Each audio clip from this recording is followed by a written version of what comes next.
ஓம் நம சிவாய.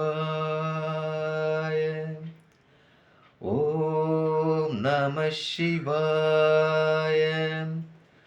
ஓம் நம சிவாய. அன்பான சிவ அன்பர்களை, கடந்த நாட்களில் சிவபெருமானுடைய புகழ்பெற்ற ஆலயத்தின் வரலாறை நான் உங்களுக்கு சொல்லிட்டு வந்துருக்கிறேன். அந்த வகையில் நான் இன்றைக்கி சொல்ல போகிறது மிகவும் புகழ்பெற்றது. வாழ்க்கையில் எல்லாரும் ஒரு முறை போயிட்டு அந்த கோயில் தரிசிக்க வேண்டிய இடம். யாரும் இங்கே தரிசிக்காத இறைவன்ட்டு தப்பிக்க முடியாது. அப்படியேப்பட்ட தலம் எதுனா பார்த்தீங்கன்னாக்கா, இந்த தலம் எங்கே இருக்குதுன்னு பார்த்தீங்கன்னா, புதுச்சேரி மாநிலத்தில் காரைக்கால் மாவட்டத்தில் திருநள்ளாறில் இருக்கிற சனீஸ்வரன் கோயிலுடைய வரலாறு சிறப்பாக தான் நான் உங்களுக்கு சொல்ல போகிறேன். இங்கே இருக்கிற இறைவன் பேர் பார்த்தீங்கன்னா தர்பாரேஸ்வரர், திரு நல்லாற்றீஸ்வரர். இறைவி பார்த்தீங்கன்னாக்கா பிரணேஸ்வரி. சரிங்களா? தலவிருட்சம் பார்த்தீங்கன்னா தர்பை. இந்த தலத்தில் தான் வந்து சனீஸ்வரனே எம்பெருமான் சிவபெருமான் தரிசித்து அவருக்குரியான பதவி என்னென்னா சனீஸ்வரன்ற இல்லையா, அந்த பதவியை பேரை அடைஞ்ச இடமும் இங்கே தான். அதனால் சனீஸ்வரர் கோவில் இங்கே அமைஞ்சிருக்குது. இங்கே பார்த்தீங்கன்னாக்கா சனீஸ்வரன் வந்து 7.5 சனி பிடிச்சிருக்காங்க. 7.5 சனி பிடிச்சவங்க, சனியோட பிரச்சனை இருக்கிறவங்களாம் பார்த்தீங்கன்னா இந்த கோவிலுக்கு வந்து நலங்குளத்தில் நீராடி தர்பாரேஸ்வரர் வணங்கிட்டு தான் சனீஸ்வரர் பகவான் சந்தித்து தரிசித்து தான் வந்து அவங்களுக்கு 7.5 சனிக்கு விடுபடுவாங்க. சில 7.5 சனியில் சங்கடங்கள் இதெல்லாம் கொஞ்சம் தாக்கம் கம்மியாக இருக்கும். இங்கே யாரெல்லாம் வந்து வணங்கியிருக்கிறாங்க பார்த்தீங்கன்னாக்கா, தர்பாரேஸ்வரர் பிரம்மன், இந்திரன், திசைப்பாளர்கள், அகத்தியர், புலத்தியர், அர்ஜுனன், நலன் இவங்கெல்லாம் வந்து இந்த கோவிலில் வழிபாட்டுருக்குறாங்க. இதுனா தர்பாரேஸ்வரர் ஏன் அந்த பேர் வந்துச்சுன்னு கேட்குறீங்களா? சிவபெருமான் தர்பை விளையுதுல, அந்த தர்பையில் வந்து சுயம்பு மூர்த்தியாக வந்து சிவபெருமான் தோன்றிருக்கிறாரு. ஆனால் தர்பை இடையில் வளர்ந்ததால் அந்த லிங்கத்து மேலே லைட்டு தழும்பு இருக்கிறதாகவும் இன்னும் சொல்கிறாங்க. அதனால தான் வந்து தர்பைக்கு நடுவில் சுயம்பா தோண்டிதால் இவர் வந்து தர்பாரேஸ்வரர். இப்படி தான் வந்து இந்த கோவில் உருவாச்சு. இந்த கோவிலுடைய வரலாறு நான் இப்போ சொல்கிறேன். இந்த கோவிலை நிர்வாகிக்கிறதுக்காக அரசர் என்ன பண்ணுறாரு, பசுக்களை வந்து கோவிலுக்கு தானமாக கொடுத்து, அதனால் அந்த பசுக்களால் வர பாலை வந்து தர்பாரேஸ்வருக்கு தினமும் அபிஷேகம் பண்ணணும்னு சொல்லி ஆணை பிறப்பித்து அதுக்கு ஒரு கணக்கரை நியமிக்கிறார். அந்த கணக்கர் என்ன பண்ணுறார், அவர் தான் செய்யாத இன்னொரு ஏமாளியான ஒரு ஆடு மேய்க்கிற ஒரு ஆளுகிட்ட கொடுத்துட்டு என்ன பண்ணுறாரு, இதனைக்கு இத்தனை லிட்டர் பால் கொடுக்கணும் கோயிலுக்கு தினமும் சொல்லிடுறாரு. அவர் வந்து இவர் கொஞ்சம் வலிமையானவர் இல்லையா, கணக்கர் அரசர் கூட நேரே தொடர்பில் இருக்கார் இல்லையா, அதில் பயந்து சரின்னு சொல்கிறாரு.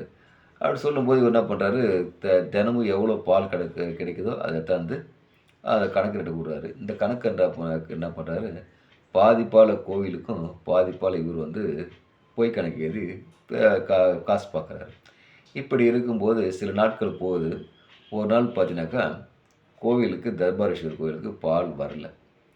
ஏன் பால் வரலன்னு சொல்லிட்டு இந்த செய்தி வந்து அரசருடைய காதுக்கு போனோடனே இந்த அரசர் என்ன பண்ணுறாரு, அந்த கணக்கரை கூப்பிட்டு கேட்குறாரு, நான் உனக்கு வந்து இத்தனை மாடு கொடுத்தேனே, ஏன் கோவிலுக்கு பால் போகலன்னு சொல்கிறார். அப்போ அந்த கணக்கர், ஐயா நீங்கள் என்கிட்ட கொடுத்தீங்க, எனக்கு வந்து பணிச்சுமை அதிகறதால நான் ஒரு ஆள்கிட்ட கொடுத்தேன், அவர் வந்து தவறு பண்ணிட்டாருன்னு சொல்கிறார். தவறு பண்ணிட்டவர் நம்ம அரசு காட்சிக்கு உட்பட்டு இருக்கக்கூடாது, அவரை உடனே வந்து தண்டிக்கணும், அதனால் அவரை கொன்றுங்கன்னு சொல்லிட்டு அரசர் ஆணை பிறப்பிக்கிறார். அரசர் ஆணை பிறப்பிச்சோடனே அந்த அப்பாவி பார்த்தீங்கன்னா ஒரு சிவன் பக்தர். அவங்க வந்து தினமும் என்ன பால் கறக்குதோ அதை வந்து அவர்கிட்ட கொடுத்துருவான். இவர் தான் வந்து தப்பு பண்ணுறவர். இப்படி இருக்கும்போது இவர் வந்து இவரை கொல்ல போகிறாங்கன்னு சொல்லிட்டு சிவபெருமான்கிட்ட வந்து வணங்குறார். ஐயனே, நான் எதுவும் தவறு செய்யலை, அரசர் வந்து தண்டிக்க சொல்லிட்டாரு, நல்லதும் கெட்டது நீ தான் பார்த்துன்னு சொல்கிறார். சொல்லிட்ட உடனே பார்த்தீங்கன்னா சிவபெருமானுக்கு கோபம் வருது. இந்த ஒரு பக்தரை தண்டிக்க வராங்க. தண்டிக்க வந்தோடனே சிவபெருமான் பண்ணுறாரு, தன்னுடைய சூலாயத்தை எடுத்து அந்த கணக்கர் மீது எய்துறார். எய்தும் போது அதுக்கு இடையில யார் பார்த்தீங்கன்னா நந்தியும் பலிபீடமும் இருக்குது. அந்த சிவபெருமான் வந்து அவருக்கு தண்டிக்கிறதுக்காக சூலாயத்தை ஏதுறாருன்ட்டு அந்த நந்தியும் பலிபீடமும் சற்று விலகி அவரை கொள்றதுக்கு ஆதாரமாக விளங்குது. அந்த சிவபக்தருக்கு இறைவன் கண் முன்று தோன்றி காட்சியளிக்கிறார். இது ஒரு வரலாறு. இன்னொரு பார்த்தீங்கன்னா நலன். நலன் தமயந்தி நமக்கு எல்லாருமே தெரியும். தமயந்தி பார்த்தீங்கன்னா சேதி நாட்டு இளவரசி. அவங்களுக்கு சுயவரம் நடக்குது. அந்த சுயவரத்தில எண்ணற்ற தேவர்களும் கலந்துக்கிறாங்க. அரசரும் கலந்துக்கிறாங்க. அப்படி இருக்கும்போது பார்த்தீங்கன்னா, தமயந்தி பார்த்தீங்கன்னா, நிடத நாட்டு மன்னன் நலன் மீது நலன மணம் முடிக்கிறாங்க. இதனால தேவருக்கெல்லாம் வந்து கடும் கோவமான கோவம் வருது. தனக்கு கிடைக்க வேண்டியது கிடைக்கவே இல்லை. ஏன்னா வந்து தமயந்தி அவ்வளோ பேரழகி. அதனால வந்து அவங்களுக்கு பொறாமை அதிகமா என்ன பண்றாங்க, இவள வந்து இவங்க கூட சேர்ந்து நிம்மதியா வாழ விடக்கூடாது. அதனால நம்ம ஏதாவது பண்ணணும்னு சொல்லிட்டு என்ன பண்றாங்க, அரசர் சுயமா வருவாங்க, இல்லன்னா போயிடுவாங்க. ஆனா தேவர்கள் இல்லையா? தேவர்கள் என்ன பண்ணுவாங்க, அவங்களுடைய பலத்த காட்ட நினைப்பாங்க. அதனால வந்து அவங்க என்ன பண்ணுவாங்க, சனீஸ்வர பகவான சந்திக்கிறாங்க. சனீஸ்வர பகவான வந்து சந்திச்சு, இது மாரி வந்து நான் நீங்க வந்து நலன பிடிக்கணும். பிடிச்சு ஒரு பெரும் துன்பத்த குடுக்கணும். அவங்க வந்து மகிழ்ச்சியா வாழக்கூடாதுன்னு சொல்றாங்க. ஆனா வந்து சனீஸ்வர பகவான் வந்து எப்பவுமே தவறு செய்றவங்கள பிடிக்க மாட்டாரு. ஆனா இருந்தாலும் தேவர்கள் சொல்றத என்ன பண்றாரு, அவங்களுடைய என்ன சொல்றது, கவர்ச்சிகரமான பேச்சுக்கு இசைந்து என்ன பண்றாரு, நலன பிடிச்சுறாரு. இப்படி பிடிச்ச நலனும் தமயந்தி பிரியிறாங்க. கொஞ்ச காலம் பிரிஞ்சு எங்க பார்த்தாலும் அலைஞ்சு கிழிஞ்சு வராங்க. வரும்போது பார்த்தீங்கன்னாக்கா, நலன் என்ன பண்றாரு, இந்த திருநள்ளாறு சனீஸ்வரன் கோயில்ல வந்து இருக்கிற குளத்தில நீராடி தர்பாரேஸ்வரர வணங்கிட்டு சனீஸ்வர பெருமான வணங்குறாரு. அவருடைய சனியுடைய கிரகம் நீங்குது. மீண்டும் அரசர் ஆகுறாரு. வாழ்க்கையில இன்பமும் கிடைக்குது. இப்படி இப்படி இதான் வந்து இந்த திருநள்ளாறுடைய வரலாறு. இவ்வளோ சிறப்பு வாய்ந்த கோவில வந்து வாழ்க்கையில நம்ம ஒரு நாளாச்சும் போய் சந்திக்கணும். ஏன்னா, எல்லாருக்கும் சனியுடைய தாக்கம் இருக்கும். சாக்கது நல்லது நடக்கும், கெட்டது இருக்கும். அப்போ அந்த பெரும் துயர் வராத, பெரும் கஷ்டம் வராத நம்ம எப்படி தப்பிக்கணும்னு சொன்னாக்கா, அந்த 7 சனியில இருக்கிறவங்க போயிட்டு திருநள்ளாறுக்கு போயிட்டு தர்பாரேஸ்வரர வணங்கிட்டு, சனீஸ்வர பகவான வணங்கிட்டு வந்தீங்கன்னாக்கா, அந்த தாக்கத்துலருந்து குறையலாம்.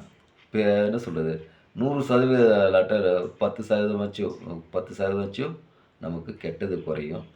நல்லது நடக்கும். அதனால முடிஞ்ச வரைக்கும் தர்பாரேஸ்வரர் ஒரு டைம் போயிட்டு சந்திச்சு, இறைவன் தர்பாரேஸ்வரியையும், ஈஸ்வரி வந்து பார்த்தீங்கன்னா, பிரணவேஸ்வரி வணங்கி வாழ்க்கையில வெற்றி பெற்று சிறப்படைங்க.